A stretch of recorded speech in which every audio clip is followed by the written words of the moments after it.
भारत के बैंकिंग इतिहास में कुछ ऐसे घोटाले हुए हैं जिन्होंने पूरे सिस्टम को हिला दिया। यह कहानी भी उसी एक बड़े वित्तीय घोटाले की है जिसमें हजारों करोड़ रुपए अचानक बैंकिंग सिस्टम से गायब हो गए और देश भर में हड़कंप मच गया। शुरुआत होती है एक साधारण से दिखने वाले बैंकिंग लेन देन से, जहां कुछ प्रभावशाली लोग और बैंक के भीतर मौजूद कुछ मिलीभगत करने वाले कर्मचारी मिलकर एक ऐसा नेटवर्क तैयार करते हैं जो लंबे समय तक किसी की नजर में नहीं आता। इस पूरे मामले की जड़ में बैंकिंग सिस्टम की जटिल प्रक्रियाएं और आपसी भरोसे पर आधारित लेन देन था। कुछ बड़े व्यापारियों ने बैंक अधिकारियों की मदद से फर्जी लेटर ऑफ अंडरटेकिंग यानी एलओयू और फर्जी क्रेडिट डॉक्यूमेंट्स का इस्तेमाल किया। ये दस्तावेज दिखने में पूरी तरह असली लगते थे, लेकिन असल में इनके पीछे कोई वास्तविक सुरक्षा या संपत्ति नहीं होती थी। इन्हीं फर्जी कागजों के आधार पर विदेशों से भारी मात्रा में लोन लिया गया और फिर उस पैसे को अलग अलग चैनलों में घुमा दिया गया। जैसे जैसे समय बीतता गया, यह सिस्टम और बड़ा होता गया। बैंक के कुछ अंदरूनी लोग नियमों को नजरअंदाज कर लगातार ऐसे ट्रांजैक्शन पास करते रहे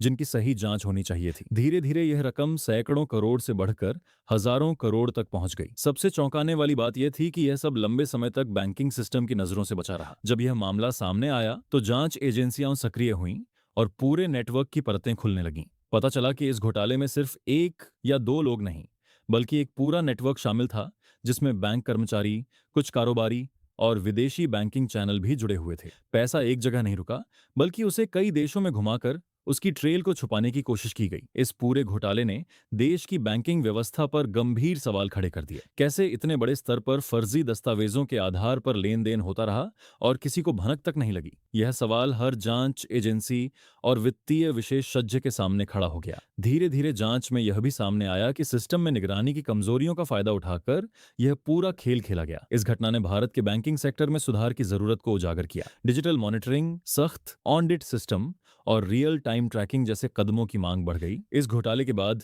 बैंकों ने अपनी प्रक्रिया और अधिक सख्त करनी शुरू की ताकि भविष्य में ऐसे मामलों को रोका जा सके। आखिरकार इस घोटाले ने सिर्फ आर्थिक नुकसान ही नहीं पहुंचाया, बल्कि लोगों के भरोसे को भी गहरी चोट दी। जब जनता का भरोसा बैंकिंग सिस्टम से डगमगाता है तो उसका असर पूरी अर्थव्यवस्था पर पड़ता है। यह कहानी हमें यही सिखाती है कि किसी भी सिस्टम में पारदर्शिता और निगरानी कितनी जरूरी होती है, वरना छोटे छोटे लूप होल्स भी बड़े आर्थिक तूफान में बदल सकते हैं।